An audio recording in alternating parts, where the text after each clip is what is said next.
Culture Radio, keeping you informed. Demerara and Essequibo 99.1 FM. Burby's 99.5 FM. Culture Radio.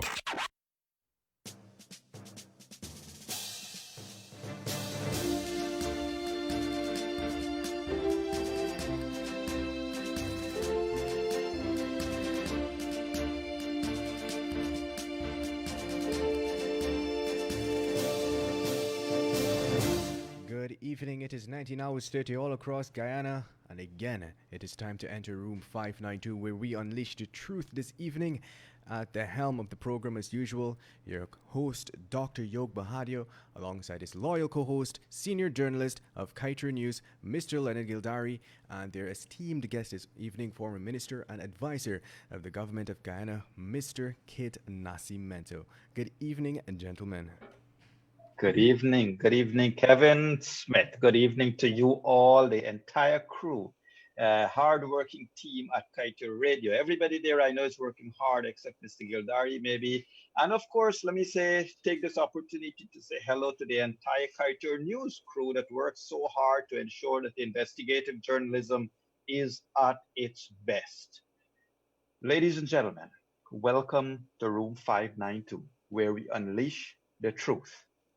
We have been meeting here every night, and we have offered prayers, we have criticized, constructively criticized, we have assessed and analyzed, we have called out the government on many occasions, we have also called out other political parties, including the opposition leader, on many occasions. But nothing trumps a continued barefaced rigging of a free and fair elections, and nothing will ever, I think, beat that in Guyana's history. Ladies and gentlemen, we know that for many decades, Guyana would have gone through so many problems, one type or another. We have had problems with corruption. We have had problems with corruption in government. We have had problems with elections. We have had problems with our border. Now, after so many years, we are still settling border issues. We've had problems with our economy. We've had problems with our people. But nothing, I think, not around the world are we going to find an election that has lasted for 119 days and counting. It's not over as yet. So, ladies and gentlemen, as we continue to analyze these elections, this massive, maybe slowest rig ever, but certainly a rig. This massive attempt to remove the right of the electorate from their very own fingers. I don't think we'll find another country in the world, as I said. But as we continue to analyze this, we continue to bring on our guests into the program that we can have very open. We can agree, we can disagree, but very open, frank, unleash the truth. No spin zone here, ladies and gentlemen. And tonight, a gentleman who has been playing an active role all of his life within Guyanese politics, sometimes spinning, but many times being very assertive and being very, very, very, very open in asserting and putting a position that he knows and his conviction is that must represent the will of the electorate and the right thing to do. And there's been many times that Mr. Kit Nascimento, and many of us may have disagreed. He doesn't mind that we disagree with him. He is always open for constructive dialogue.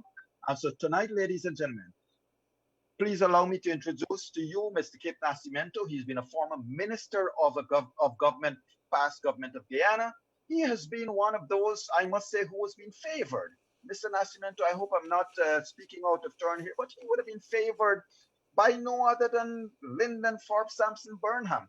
In terms of Mr. Burnham valued his advice, valued his opinion, and would have at that time, when you look around, ladies and gentlemen, he and colleagues like him would have contributed in one way or another to building a Guyana, and also in helping to continue to build even after the Burnham era would have ended. So Kit Nascimento continued to serve the governments I think he would have served the Chadijagan government or the government immediately thereafter.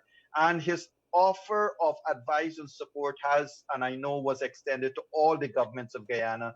He is never shy to call it as it is. Kit, welcome to our program. Thank you, Yog. It's a pleasure and an honor. And good evening to you and to all of our listeners. Thank you, Kit. And if I may, ladies and gentlemen, just before I get into our discussion with Mr. Nascimento proper, let me just highlight to you a couple of things that happened today. Mr. Gildarie has been the host of the 1:30 program, and I just quickly want to remind you that sneakily, behind your back, very, very sneakily, the City Council of Georgetown has increased your rates by 10%. That was gazetted yesterday. Or was it today, Leonard? I think it was yesterday. It was gazetted yesterday. And ladies and gentlemen, they not only raised the rates by 10%, but they placed it retroactively to January 2017. A government that has no oil money, cannot access it, has killed sugar, has killed rice, has killed virtually the entire productive sector. The only thing that remains working is the extractive sector. That government has probably learned well how to extract, and that extraction is by taxes. So ladies and gentlemen, we have a problem, and we'll continue to assess it. I don't want to get that taxes into this discussion tonight, but I want to remind you also, Josh, if you're online, well done, Doc.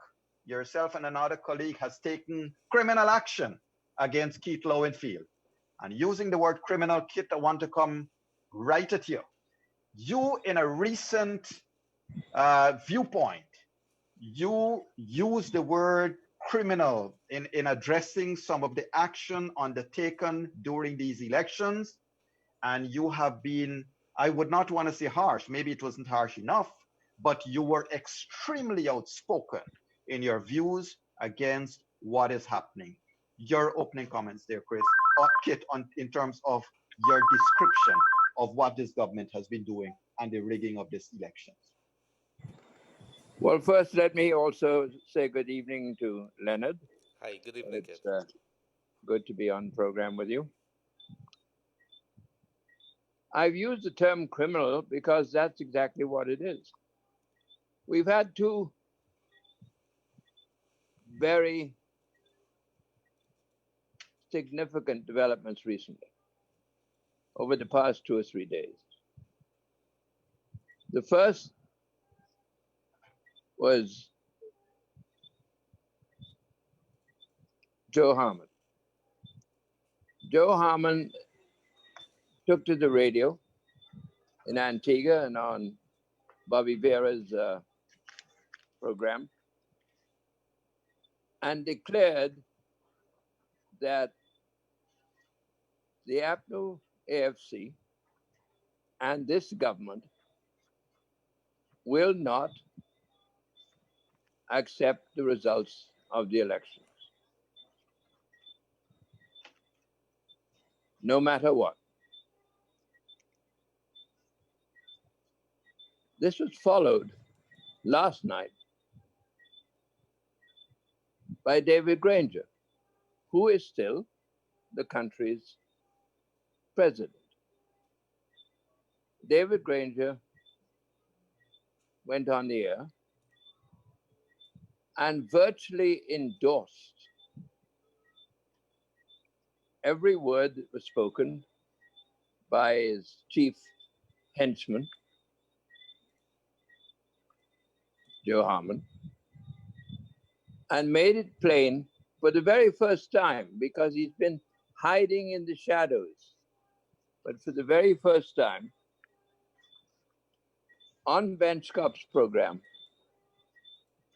Granger removed the disguise and made it plain to the people of this country, the majority of the people of this country who voted his office, his government out of office on the 2nd of March, that he had no interest in their vote.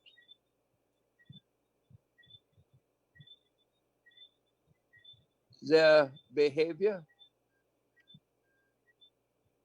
as I said in my commentary, it's conniving, it's conspiratorial,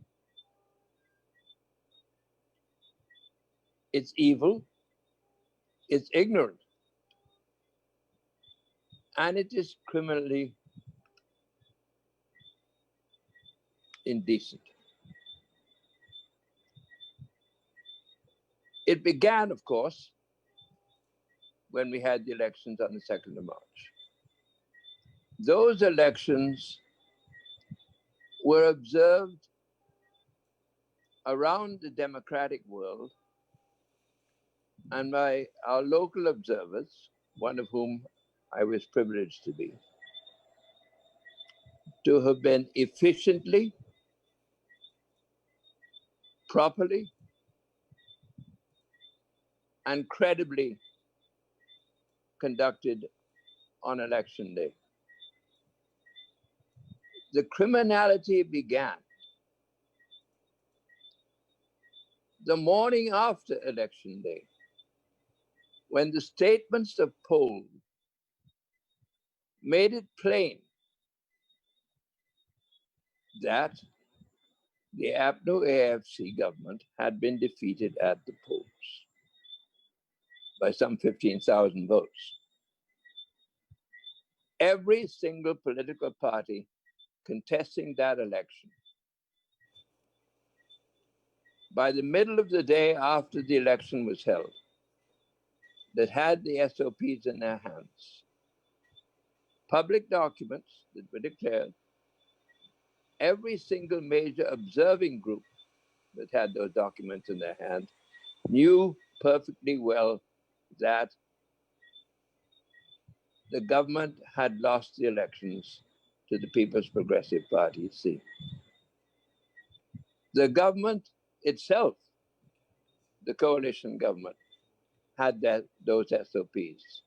They knew they had lost the elections, and they wasted no time. By the middle of the next day after the elections, to implement a plan to avoid admitting to their loss and rigging the system to put themselves back into office. I saw this with my naked eyes because I was an observer present when Clement Mengo first refused to tabulate the Region 4 results from the SOPs. We went through this, now news, 2 or 3 times with the courts ordering Mengo to do the proper thing, which he refused to do. Right. I saw at that time, and this is important, I saw at that time, and I observed at that time, that Keith Lowenfield was directing Mengo. Even then, it became obvious. And Lowenfield has been a major player in this deliberate, naked, ugly attempt to rig these elections and deny the voters their rights. And that is why I have become so intimately involved in trying to expose this fraud. You mentioned earlier that I was a minister in the government of the People's National Congress. And yes, indeed, I was.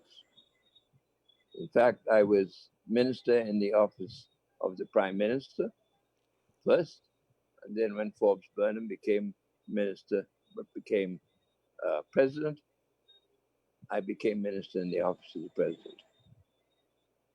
I advised Forbes directly.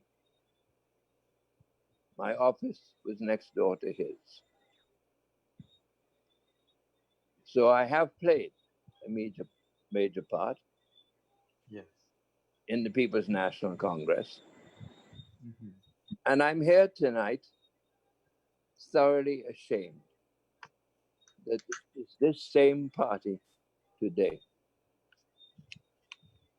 that is attempting, in a world today which is very different to the world then, to once again impose a government on this country that was not elected by its people. And I will oppose that, and I'm here tonight because of that. Thank you, Kit. And Leonard, Kit has he was with us on another program, if you recall, and Yes. unfortunately, they I think we had a poor internet connection. Mhm. Kit, indeed, harking back to the days of the 1970s, 1980s, I'm glad that you mentioned that one cannot anymore compare the PNC of days old to now. Sir, would you would you attempt to compare the PNC you would have known in 70s to now? No, I certainly would not. And we did function in an entirely different world. In fact, Guyana then was part of a Cold War Mhm. battle That is true. for world freedom. What we did then was largely influenced Mhm. and regulated by that Cold. Correct. And Kid, the reason I asked you about that was, I was chatting with some younger persons and advising them that in Burnham's days, he had some friends. Leonard, I don't know if you would remember this from your history lessons. He had Barrow, he had Bear. They were known as the three Bs, Hans and Barrow. Hans Barrow. and he certainly, and if you recall the instrumentality of CARICOM itself and CARIFESTA, my point here, Kit, is that even though those days cannot be compared, Burnham being what he was, he had friends across the Caribbean. But here you have a President Granger that stands absolutely alone, not a friend in the world. Kit, now it seems like Mr. Barajaglia seems to have so much money because they're saying Mercury has bought out every single person in the CARICOM. Kit, You know, has Mercury also bought you out? you know, ever since I've been involved in politics at an international level, one political party or the other has engaged the services of overseas lobbyists and overseas consultants to influence the larger countries in the world. That is nothing new, and it's nothing unusual. And in this particular case, the People's Progressive Party have used the services of Mercury, and APNU AFC have used the services of another less well-respected lobbying firm in Washington, one, in fact, which has a rather suspect reputation. Mhm. But it is laughable to suggest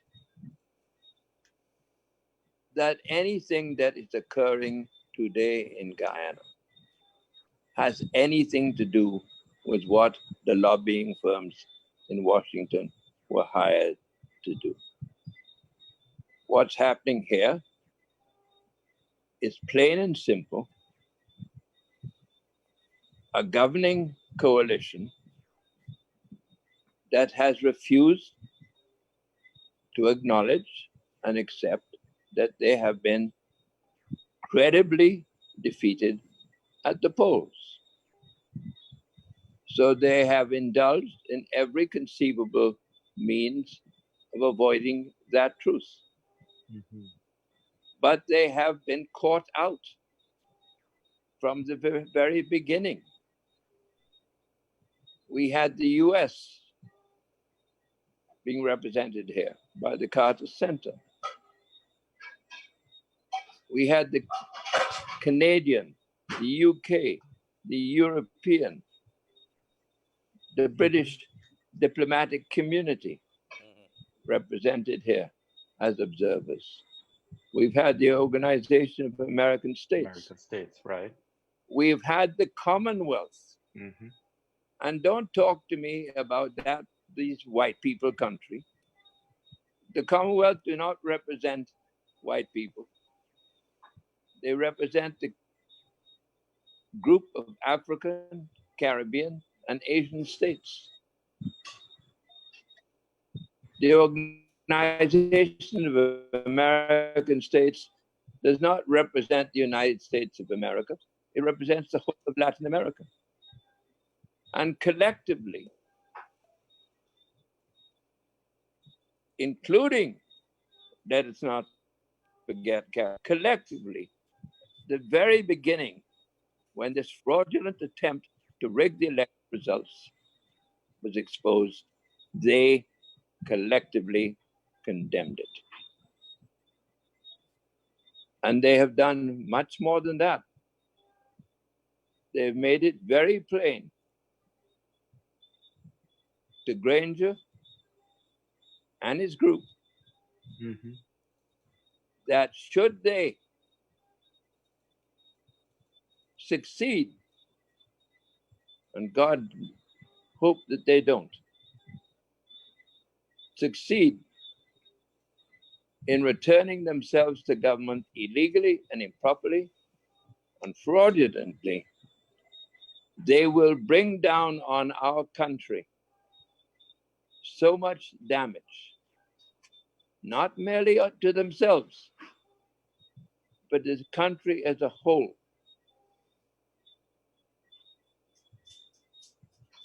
That they will never, ever, in my view, find themselves elected again. Can you imagine that the entire banking system of this world, at least the world that we mainly function in, is commanded by the United States of America? Can you imagine us being unable to do any business at all when the sanctions come down? Right. This massive oil wealth off our shores, ready to be developed and to make us the richest country in the world per capita. Do you think that Granger and his group would access $1 single of that for our country? It is unbelievable and very difficult for me and intelligent people to comprehend what in the name of heaven they think they're doing. So Kit, before we get to the the next step for them, I mean, I just want to put this in perspective, or I want you to put it in perspective. It is obvious to this country that APNU AFC has shifted the goalposts. Many days ago we won these. 119 days ago we won these elections. 118 days ago, no, we are not giving our SOPs. 117 days ago, we're not going to accept anything. 116, 115 days ago, Mingo declared. 100 days ago, Mingo did his second declaration. They've always, and the narrative, Kit, you are a PR consultant. Their narrative has not been consistent. Their narrative has been so varied that every successive narrative has shown their previous lie. As a PR consultant, as well as a politician, what did that tell you from the beginning when they were changing their weekly narratives? Well, let me tell you this, Yog. One of the very first things I do with all my clients, no matter how difficult the challenge is to whatever the public relations happen to be, I say to them, you do not lie. You never lie. If you lie, you will be found out. Correct.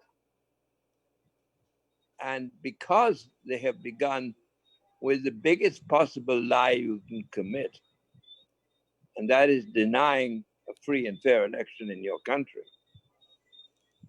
and then trying to spin a story that that's not true. It is such a massive lie that every other day you get caught out. You get found out to be lying. Last night, for instance, I was appalled. I tell you, my blood ran cold, and I do not exaggerate. When I heard David Granger have the effrontery to lie on radio about the CARICOM report. He was fed a question because the whole interview was planned and programmed, obviously. And let me say that nobody planned this interview with me. I have no idea what you're going to ask. Yog, did you pay him? I can't. Kit is beyond the reach of our pocket. Don't worry. He's a very expensive consultant to hire. Yes, I am, because Sorry. I'm going. Sorry, Kit. But so last night, Kit, we sorry watched. to, Let me finish this point. Go on. We watched Granger get asked a question by Ben Scott about, well, what about, is probably the only reasonable question Ben Scott asked, the CARICOM report. Do you know that Granger never once referred to anything that was important in that report? I have the report with me, and I would like to, as we proceed, read some of the 2 or 3 points of the CARICOM report, observations of that report, that Granger completely ignored. All he could do is talk about what the report said with regard to the need in the future to reorganize our electoral process. We do need to reorganize it. In fact, we need to completely dismantle DCOM and the way it's structured, and begin again where that is concerned. And we need probably, in due course, to prosecute every one of the thieves in the DCOM secretariat, beginning with Mr. Lowenfield. But you wanted to ask a question. Yeah, well, yes. Thanks for raising Mr. Lowenfield's name, because let's leave that one. Let me come to what you just raised. Josh Kanhai and others have initiated criminal action against Lowenfield, and yes, and they have they're alleging willful misconduct. You remember that phrase, Leonard? Willful misconduct, breach of public trust, misconduct in public office contrary to common law, and conspiracy to commit felony. Now, the last one is especially interesting. To prove a conspiracy, you will have to identify the conspirators. So it is interesting that you raise this thing, that the criminal action that should be taken. Over to you, Kit. My wife is telling me that you couldn't see my picture properly. Can you see me now? This is much better. This is much better, yes. Okay. I'm using my phone. Okay. So my hand gets a little tired from time to time. Yes. You know, I am over the age of 80. You are? You look younger than Yoga myself. Thank you for flattering me. Yes, Kit. So this criminal action has been filed today against Keith Lowenfield. Your comments? Well, I'm glad it's been filed. The Private Sector Commission issued a statement recently, which they accused him of criminal malfeasance. And that, in fact, is what he's done. I mean, Lowenfield has literally disenfranchised by inventing a set of figures. You can't describe it in any other way by inventing a set of figures. To come to a conclusion that APNU and AFC have won the election. He not only did it once, he did it twice. In fact, he's done it 3 times. Because if you back up, when Mango presented his fraudulent tabulation, Lowenfield embraced it and put it into his first report that he ever presented to the chairman of GCOM. That report she correctly put in abeyance. I say correctly because had it been me, I would have thrown it out in the time I received it. But that's the first time Lowenfield associated himself with a set of rigged results. Then, when he was required under the law to submit his report to the commission, his first report to the commission, in which he correctly and accurately, because he had no choice, enumerated the recount figures. He then took on board so-called unproved, undocumented, unevidenced set of claims about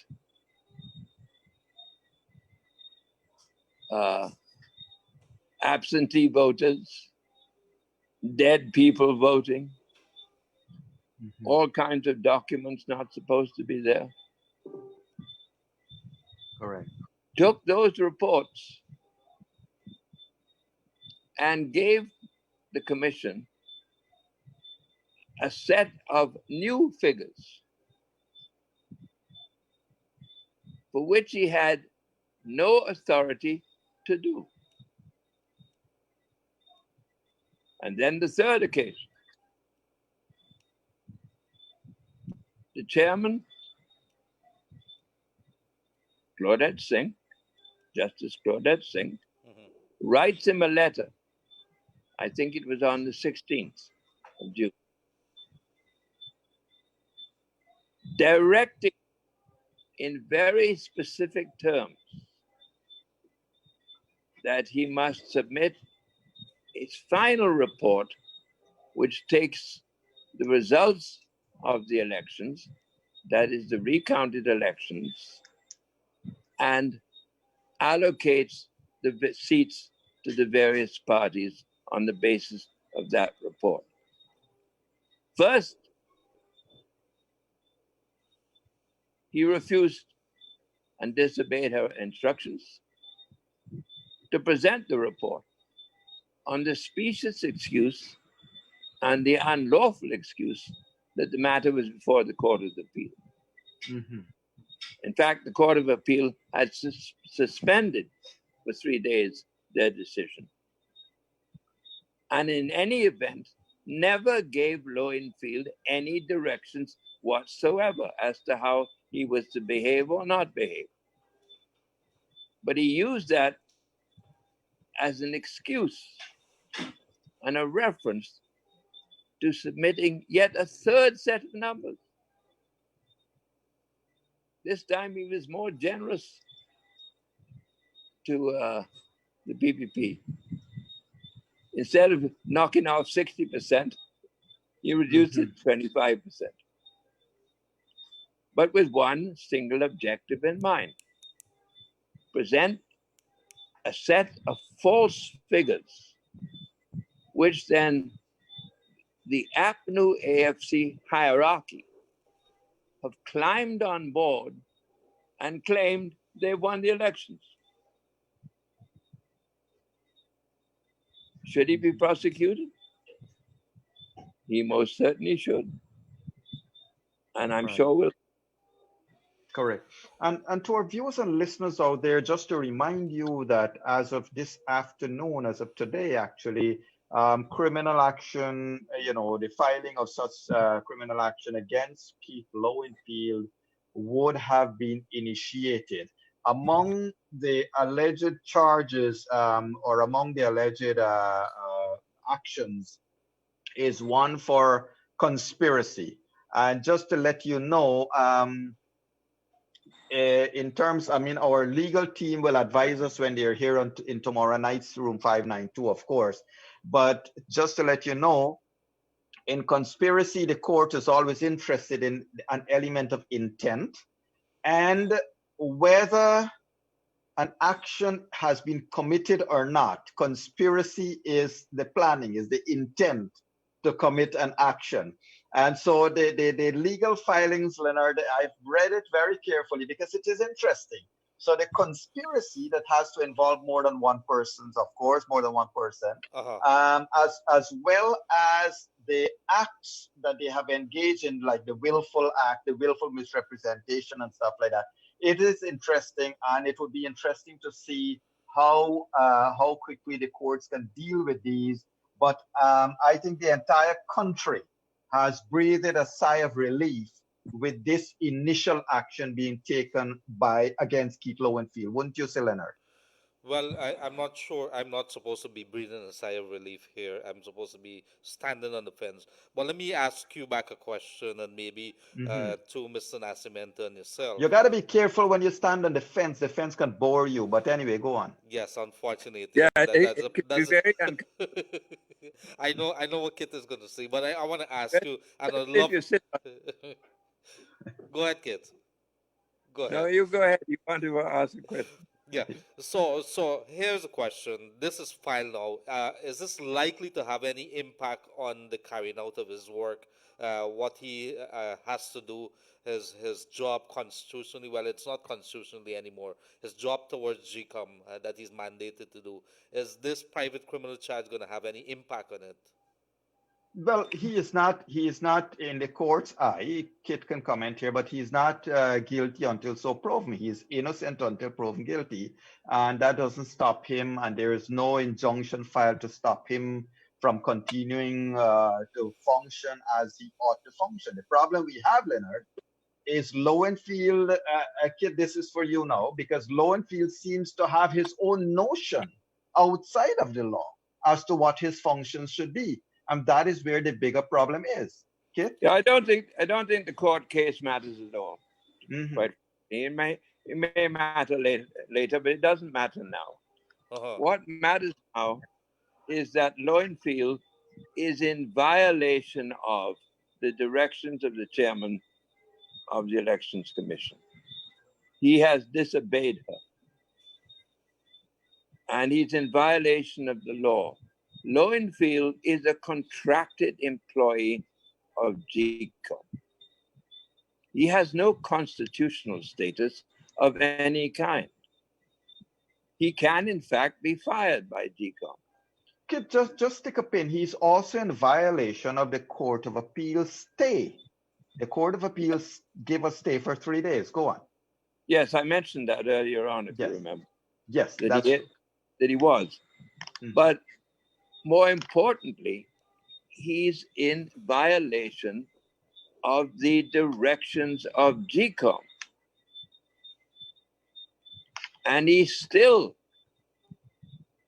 has to provide the chairman with a report that she has directed him to provide her with. Mm-hmm. And if he doesn't, he's in violation of the law. He's in violation of his contractual obligations to GCOM. And it is up to GCOM to deal with that, to use the word that Mr. Burnham used to use, condignly, and quickly, and rapidly. Because, all of these court cases, and let me stress this, matter not at all.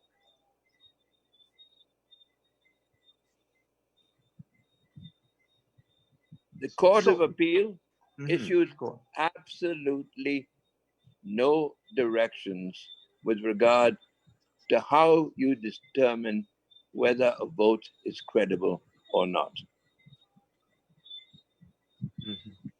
They issued no instructions to Mr. Lowenfield or, in that matter, to anybody. Correct. The appeal to the CCJ, while it may be useful and it is important, will again ultimately do no more than question whether the Court of Appeal had a right to hold the case or not, and probably will throw it out. And that will remove this fancy language about credible votes. In fact, the only way a vote can be discredited is at the ballot box. You can't discredit a vote that is legally cast and put in the ballot box. And the laws and regulations that govern elections define exactly what is and what is not a credible vote. Credible votes which are not credible are those which are not properly stamped, marked, and signed and put in the ballot box. And there were very, very few of those in the recount.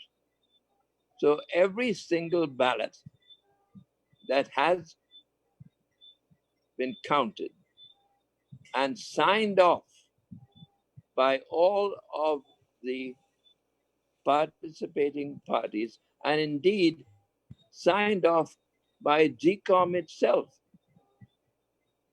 are absolutely credible. Yes. And cannot be labeled otherwise. Yes. And if Mr. Lowenfield disregards that fact and continues to produce a set of bogus results, court case or no court case, the GCOM Commission must demand of him that he performs his job. And if he doesn't, they have the means of dealing with it. And we would expect they will. Yeah. Kit, if I may, let me refer to Granger's speech or his interview last night. Yes, among the many things that, before we get down to the heavier stuff, among the many things that happened last night was, I would deem it as a flailing attempt to get a retired Major General Joe Singh. I mean, I found it absurd that the head of state gets into a discussion with an interviewer, and he sought to bring into the discussion Mr. Joe Singh, who would have been his colleague in the army. Any comments there? What would have been your thoughts when you saw the discussion get down to that level, Kit? My thought was it was an ugly piece of attempted character assassination and had no place in the interview. And was totally irrelevant to whether we have a free and fair election or don't. Exactly. You hit it right there, because it had nothing to do with these elections. And Kit, over the past week, coming one after the other, we would have seen announcements of changes within the army. We would have seen from Granger's speech last night, he fully intends to, or he thinks he will be sworn in, or he wants to be sworn in. The words he used about Granger and about Lowenfield and his report were directory. They were not suggestive. They were just directory, as if here is this man instructing Lowenfield that this is what the report is and it is what it is. Well, you know, I'm glad you raised that, because in his typical dishonest fashion, Granger continues to repeat the mantra that he is not interfering in GCOM. Yet last night, he did exactly that. He instructed an employee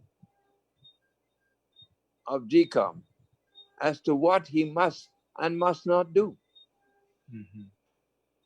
and how to do it.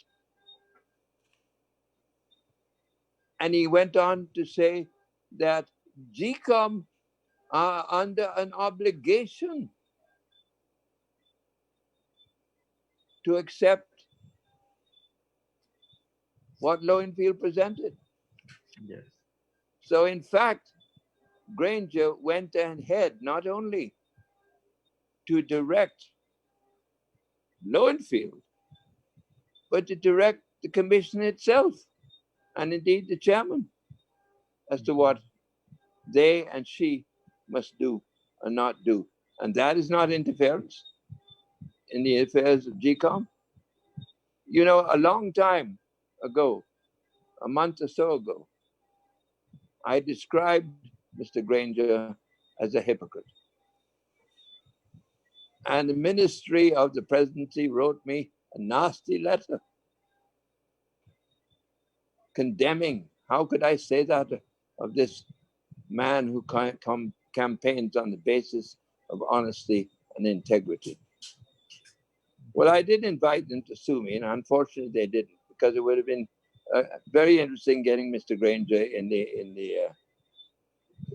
the box. But what was frightening is Granger's belief that he could lie and misrepresent so much of what is known to the rest of the world, and believe that he can get away with it. Which brings me to your question about the chief of staff and the appointments in the military. We are on the cusp of a sitting government attempting to hold on to power illegally on the belief, I think, that they have that they can do it because they have the support of the security forces. And I think that they're grossly misguided. I can say this because we've seen it, that this has not been the finest hour of the Commissioner of Police. And much that the police have done have revealed a bias, almost criminal, in favor of the skullduggery of the afternoon AFC. But there are good policemen and bad policemen. One good policeman got fired for being a good policeman. But the army is another matter.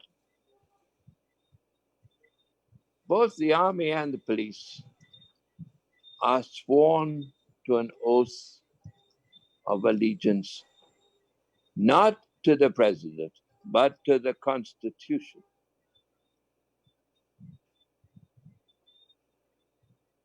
We have always had good and credible army officers in this country. Indeed, my brother was one of them. And I believe that any attempt to interfere in, manipulate, or use the military to keep an illegal government in office will fall flat on its face. Right. Mr. Granger will soon discover that if he continues along the way he is. Right. Kit, just to stay a little bit on the police and army and so forth, the commissioner of police has been under the spotlight since he would have tendered a report to the chairman of GCOM of these persons who were supposedly out of the country, which even the newspapers would have rubbished in a great part. What's your thought about what's the reliability factor there then? Well, he's the chief immigration officer, and he got asked a question which I believe the chairman of GCOM was wrong to ask and stepped out of a crease in doing so. And he presented it with a set of figures that he couldn't possibly document and proved to be false. Yeah. But how much does that set back in your mind as putting on your PR cap? The confidence of the public into record keeping by the police and the immigration people and so forth. Well, for many years I was engaged, and I might tell you, free of charge, to work with the police on their public relations. And I worked with many of the senior officers, including the one who happens to be Commissioner of Police at the moment. Okay. But I think that their public relations is in the garbage heap at the moment, and his in particular. So, as you on that issue of public relation, Mr. Nascimento, how would you say that public relations, proper PR would have been one of the big issues facing this coalition in the last 5 years? Well, I want you to answer it. I hesitate to criticize what people may consider to be fellow professionals, but whoever managed the government, the AFC public relations, was not very good at it. Let me put it that way. But it is a public relations firm. Well, it was one of those firms that they employ that actually lent them the term honesty and integrity. I mean, that. Well, you know what I said about lying. Kit, let us go to what you see from your seat, from your vantage point. What is going to happen on Thursday and Friday of this week? As I think we all know that the CCJ's case really does not matter to an election and its declaration. It's a matter of them challenging the bifurcation, as Mr. Nandlal put it, of the section of the law. It does not tie Lowenfield's hands in advising the commission. And of course, it does not tie, that is providing the CCJ lifts all the stays in place, does not tie the commission from proceeding. Tomorrow aside, what does Kit Nascimento see as an option or a potential thing happening on Thursday and Friday of this week? Are we likely to get to a stage of a declaration this week? Absolutely, yes, we have to. In that, I agree with Mr. Granger. We are close to a declaration. At the moment, the CCJ has frozen the operations of GCOM and Lowenfield. They can do nothing. They have been injuncted while the court case is proceeding. So until such time as the court case is settled, and that we expect to be something like Monday next week, there will be no movement on the part of the chairman of GCOM. There will be no meetings. There will be no activity. Mm-hmm.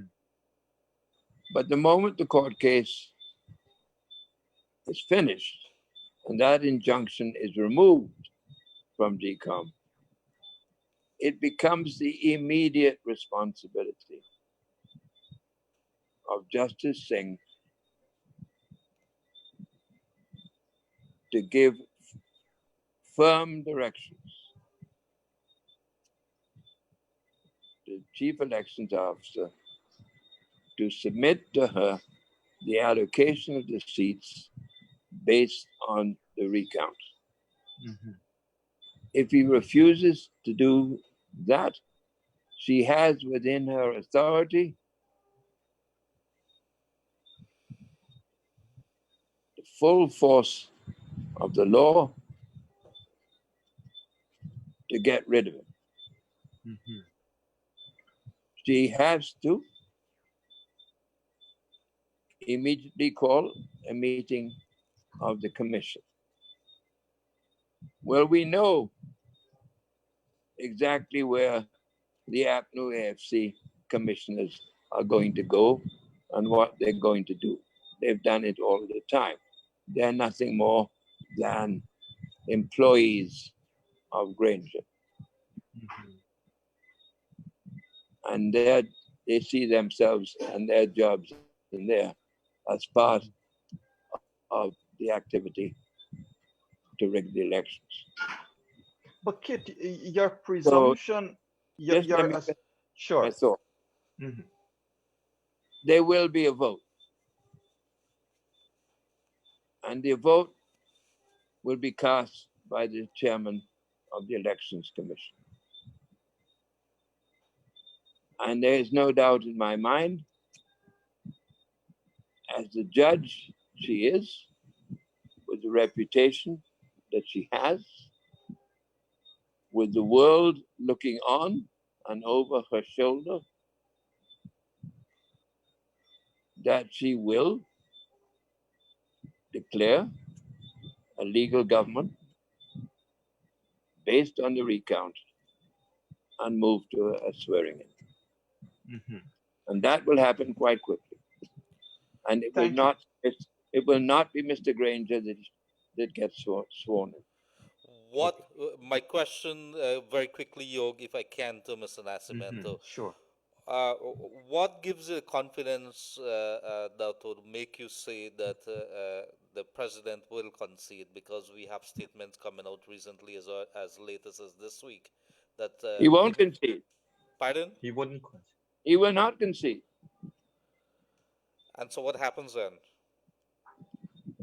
Well, that is the most important question that you've asked me tonight. Go right ahead. I want you to explore it for us. What will Granger and company do when they are faced with a declaration from GCOM that they have lost the election and the chairman of GCOM moves to have Mr. Mohammed Irfan Ali sworn in as new president? What will they do? What will they say to their supporters whom they've been misleading and lying to? How will they manage them? How will they control them? Or will they go the next step and refuse to demit office?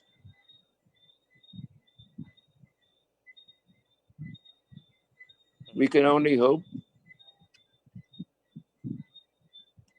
that ultimately common sense, if not good sense, prevails. Mm-hmm. And Granger will understand that it would be a fruitless, and as I said earlier on in this interview, a horribly damaging and destructive exercise to maintain a military dictatorship in this country. And a loss of lives is bound to follow.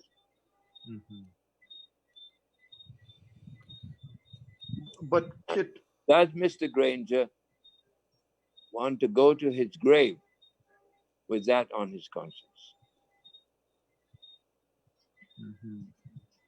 I ask him that question. well, he doesn't seem to care anymore, does he? I mean, with every passing day, he has recommitted himself to the goings on. I don't know if he's directed to or what, but he has certainly openly recommitted himself to not give up power. I mean, and that is, as you rightly say, that is the serious question. That if Irfan Ali is declared, or when Irfan Ali is declared, whether Granger will then demit and get out because he's no longer the president. Well, that is when we will know whether or not we have a professional army or not, should that happen. Because Irfan Ali would then be the president, and the army are sworn under the Constitution to be loyal to the elected president, insofar as the maintenance of law and the rule of law is concerned. And Kit, That's if I when we will may, know. if I may ask you directly, what at this point does Mr. Kit Nascimento think that when Irfan Ali is declared, that Granger will demit office? As I said before, if not good sense, common sense will tell me has to. Thank you. You might want to ask me, what would Mr. Harmon and some of those crazy people he has around him do? They are far less predictable. And that is the danger we face. They are far less predictable. Indeed. I want to take you back to something you said a couple of minutes ago. When, how confident, or what is in your mind, what's your confidence level that Lowenfield will not be like a recurring decimal here and do the same thing the second time around? What confidence do you have that at that point in time, the chairman will then take decisive action to either replace Lowenfield or to take such action as to get the right figure without any challenges? I think my confidence is based fundamentally on who the chairman is. At the end of the day, she is a justice of the peace. At the end of the day, she has earned herself a considerable reputation in the world of jurisprudence. At the end of the day, she has her own reputation and dignity to be concerned about. And at the end of the day, if she doesn't, she too would be subject to sanction. True. Kit, have you do you have in any point in your history, give me your immense reading of worldwide events, have you ever seen a situation that we have here, not with regards to the elections, but the alienation of supporters of a party by its leaders, as what is happening here? Not sure I follow your question. Well, a majority of the supporters, a majority of the people who voted for APNU AFC in these last elections would have so voted. Subsequent to the voting day, the narratives have changed so much. I mean, we have had people calling into the program and say, I voted, but this is not what I wanted. With every passing excuse of APNU AFC, they're alienating the right-minded and the right thinkers of their own party. Yes, what has been a major disappointment to me is that many of those persons have remained silent. Yes. They are good people in APNU AFC. They're decent people, many of them my friends. Mm-hmm. Some of them perhaps not my friends anymore. But we have to recognize a reality here. And there's a massive elephant in the room. And it's in our room too. Mm-hmm. That Yep. the electoral division in this country is fundamentally based on race. Correct. And that there are many good people who allow themselves not to think about the consequences of their country, but allow themselves to be influenced by the preference of their race. That has been one of the saddest and ugliest parts of our history since we became independent. Mm-hmm. And it is the cause of a great deal of what is happening. Yes. That perhaps is my message to you. Yeah. Again, with the point of the Madam Chairman taking such actions as would be necessary, because in this case now, we can either fall completely over the precipice, we could get into that abyss, or we can be saved. And unfortunately, it might be up to the chairman to do so. It needn't be like this, Kit. And a lot of persons are saying that unfortunately, Madam Chairman has been pushed and pushed and pushed into a corner, one after the other, by APNU AFC, and it's not been good to have her in that spot. My point and my question to you is as follows. Supporters of APNU AFC are saying now that the commission has no voice. They have to take the report from the CEO and use that report. That's garbage. Thank you. And I want to, before you comment further, I want to remind viewers and listeners, as Kit would explain just now, expand on this. I want to remind you all that Commissioner Vincent Alexander a couple of weeks ago in room 592 had said to the population that, that he had cause to challenge Gokul Budu's submission to the commission, and Gokul Budu had to go back and bring another submission. So there is precedence that the commission, at the commission level, had intervened. Kit, over to you. Absolutely, that is the president. And Alexander was very much part of it. As a matter of fact, as far as I know, what they did is that Gokul admitted he was wrong, and they both sat down and penciled in new figures and used those figures written in by themselves as the basis for their declaration. But that is not going to happen this time.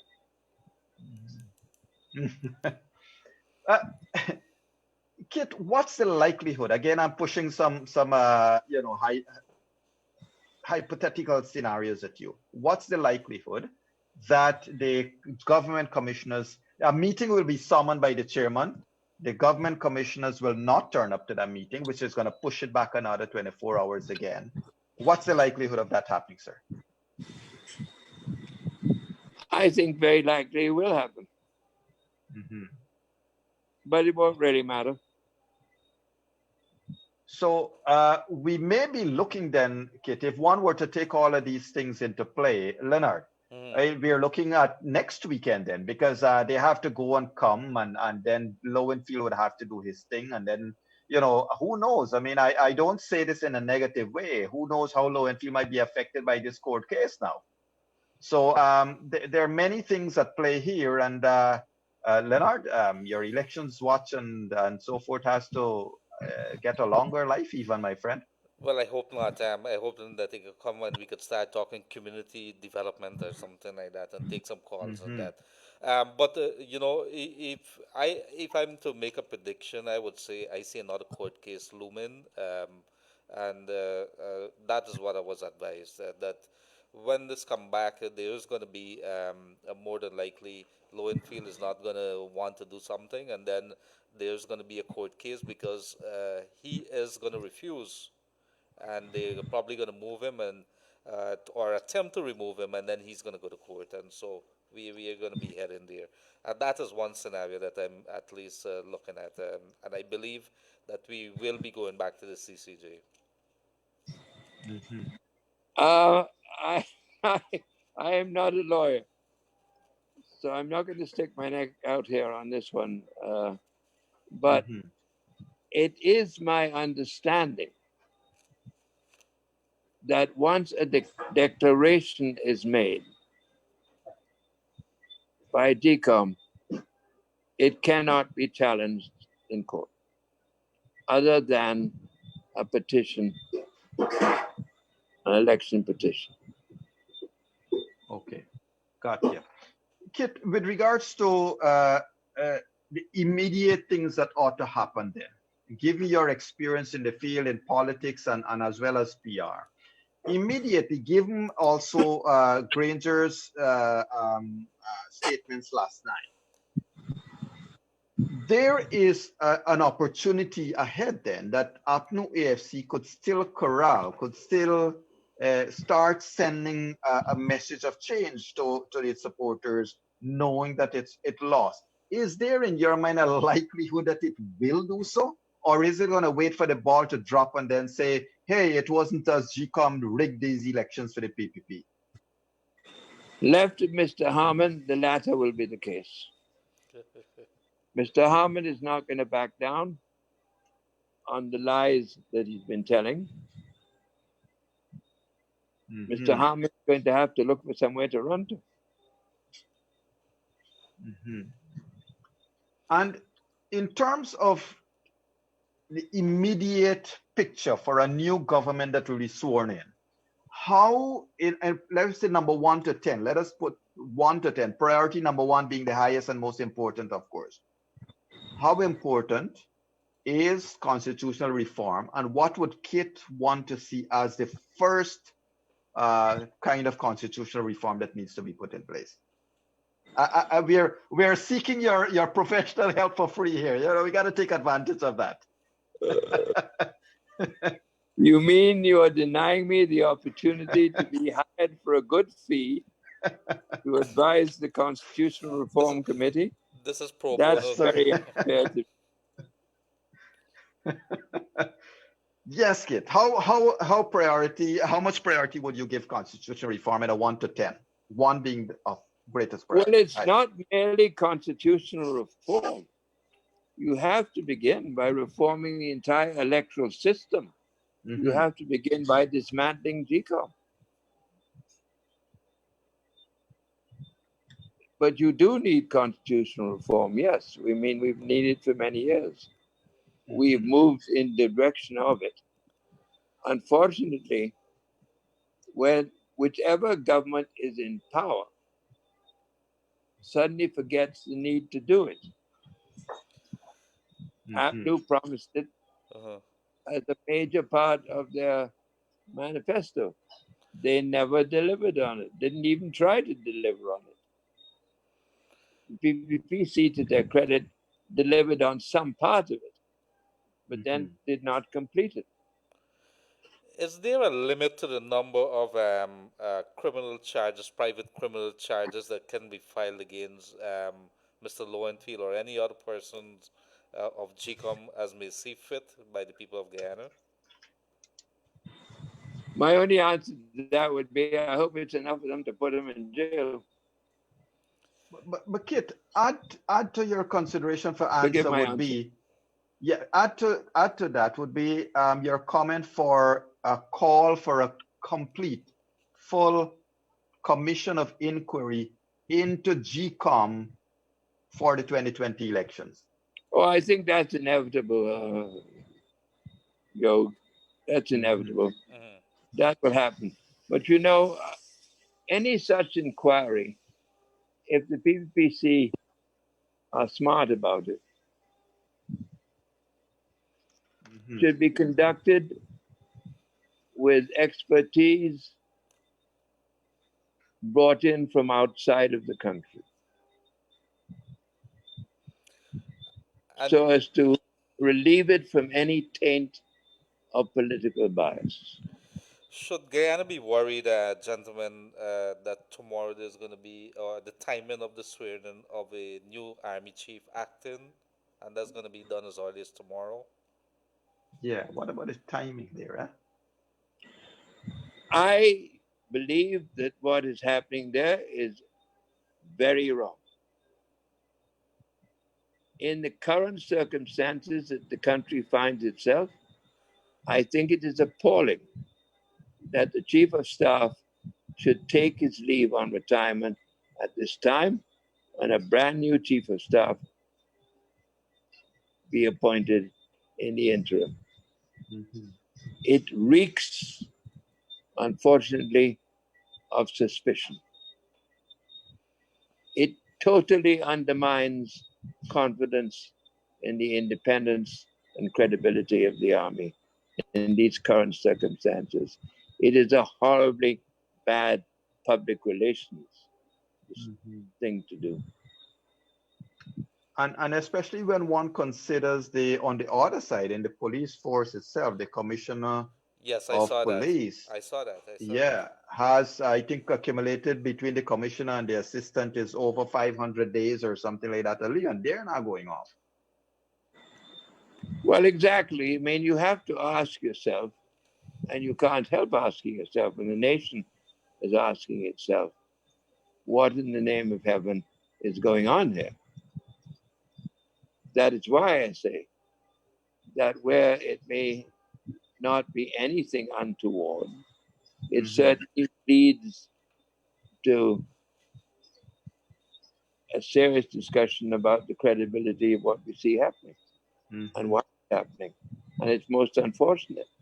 And it's destabilizing at this particular point in time. It's a very irresponsible decision that has been made by Granger. Mhm. Mhm. So, Kit, a couple nights ago, last week Friday, in fact, we had former President Donald Ramatar, and I asked him a particular question, and I would He's want my good friend. and I would want to ask you the same question with regards to. I mean no disrespect to either you or David Granger when I say this, but you, at some stage, you guys would have been either political or colleagues, one way or another.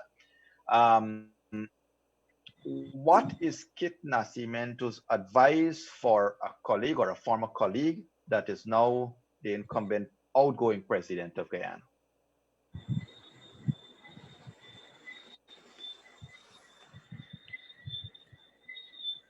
I'm having a little difficulty understanding that. What is the relationship to your question, What Ramata? message what concise message would a Kit Nascimento advise David Granger at now today? Given what he has done and what he is attempting to do, Yes. get down on his knees and pray to God for forgiveness. Okay. Get down on your knees and pray to God. Indeed.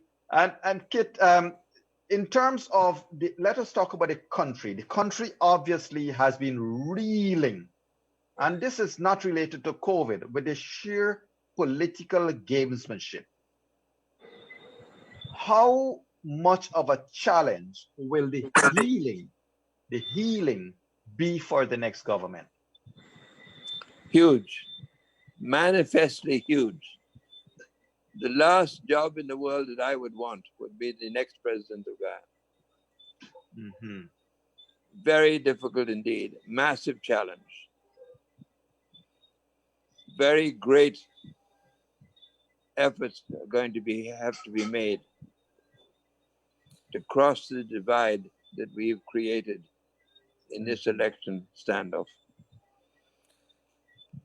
It is a massive challenge. First and foremost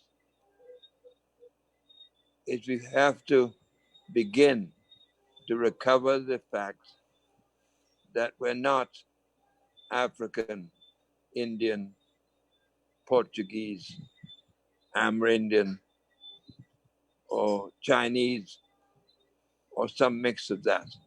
That is not who we are. We are first and foremost descendants who have become Guyanese. And apart from the Amerindians, none of us have come to this country voluntarily. And all of us have come to this country in some form of servitude or another. And all of us only have one destiny: either flee our country or remain in it and build it. And we have to start thinking that way. Right. That is the only way we have to start thinking.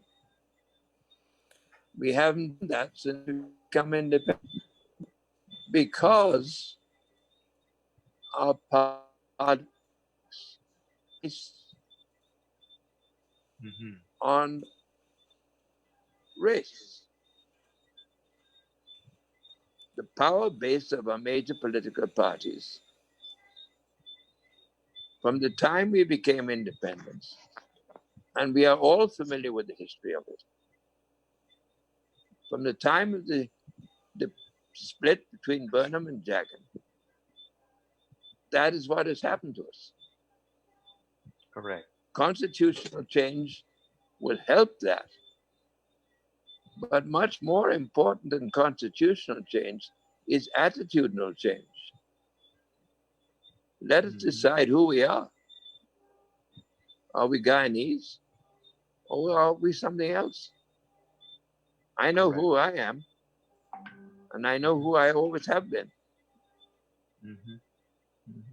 And when Mr. Ramotar was in this position as an outgoing president, I believe that the Private Sector Commission, of which you were a part, you played a role in advising Mr. Ramotar to concede. And I think he acted upon it. Why aren't you playing that role now? Sorry, go ahead. Well, because Mr. Ramotar had his door open. Mr. Granger has his door firmly shut. He's locked himself away from any rational or regional approach. Has the private sector reached out? Yes, many times. And my last question to you on that same point here, Kid, because we're going to get down to program time. The private sector has reached out. The current incumbent views the Private Sector Commission with some degree of maybe you guys are not loyal or some degree of suspicion. Is it that there is a barrier that would have caused this distrust or mistrust? And what did the Private Sector Commission, from your perspective, your vantage point, do to try to gain that trust and to help the government that they could have trusted you? I believe, since I've been an active member of the private sector executive, and even before, that we've maintained a position of principle on the things that matter in a society. The maintenance of law and order, most especially, good governance, fair governance, recognition of the rights of the people of the country,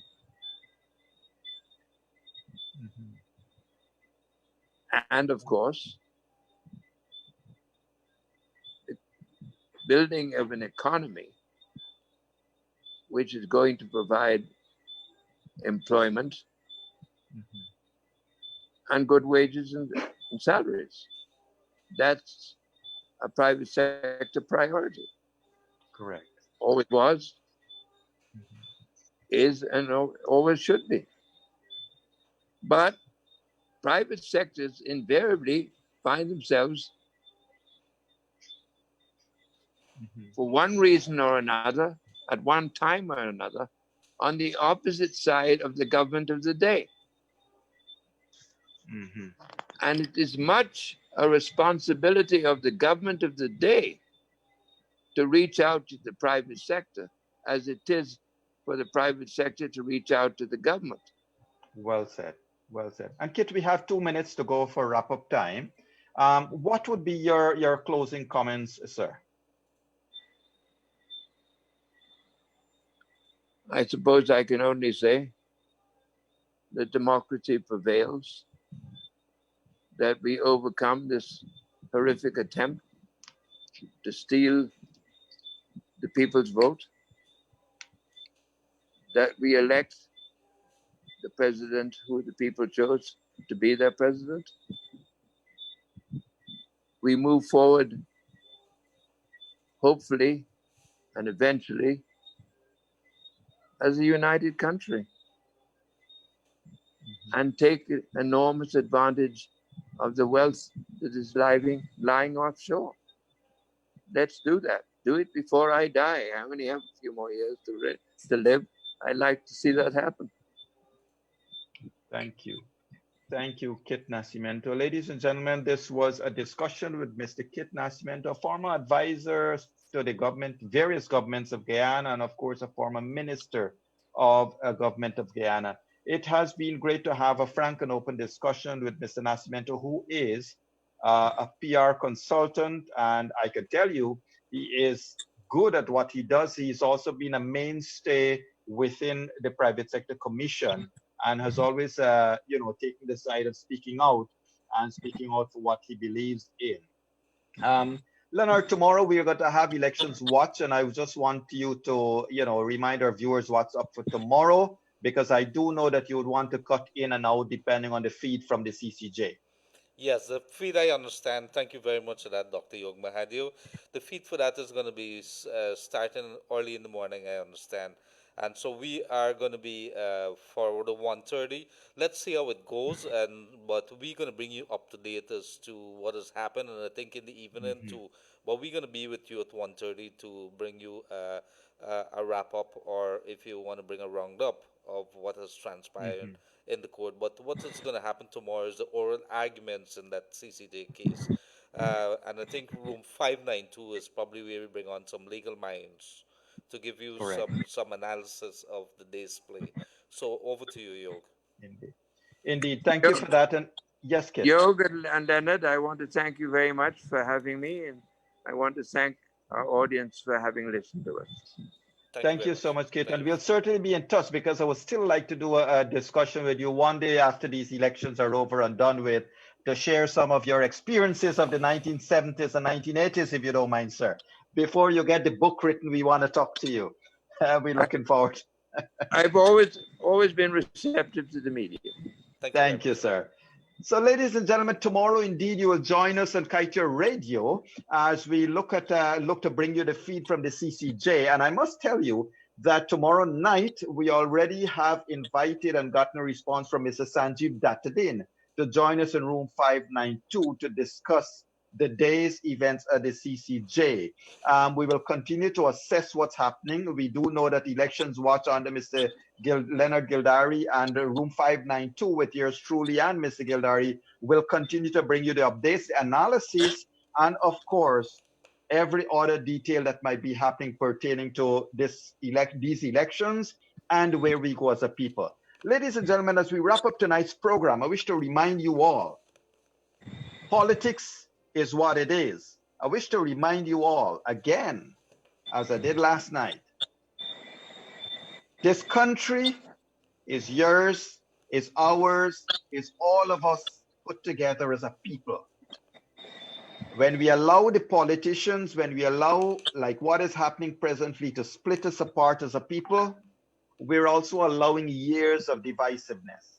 Let us put it to rest. The politicians are going to find a way to get along. They're going to coexist in the National Assembly. They are going to find a way to get along.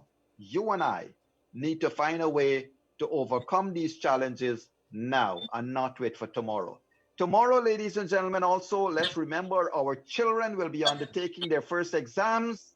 And that is a very, very important day. While we are concentrated on politics, the children will be wearing masks for the first time and writing an exam, which will be making their challenge even so much tougher. But they are our children, they're Guyanese children, and they're, of course, ready for any challenges. So our prayers with our children for tomorrow, and certainly we hope that the judges and the members of the various panels and the political parties and their representatives at the CJJ stay in good health as we continue to pray, of course, for the good health of the president and the head of all the political parties, as well as the Elections Commission, and of course, our dear good friend, Mr. Kit Nascimento. Ladies and gentlemen, it's been a pleasure to have you here in room 592 once again. Do stay safe, and when you can, do a prayer for this lovely country of ours. Bye-bye now. Thank you. Bye.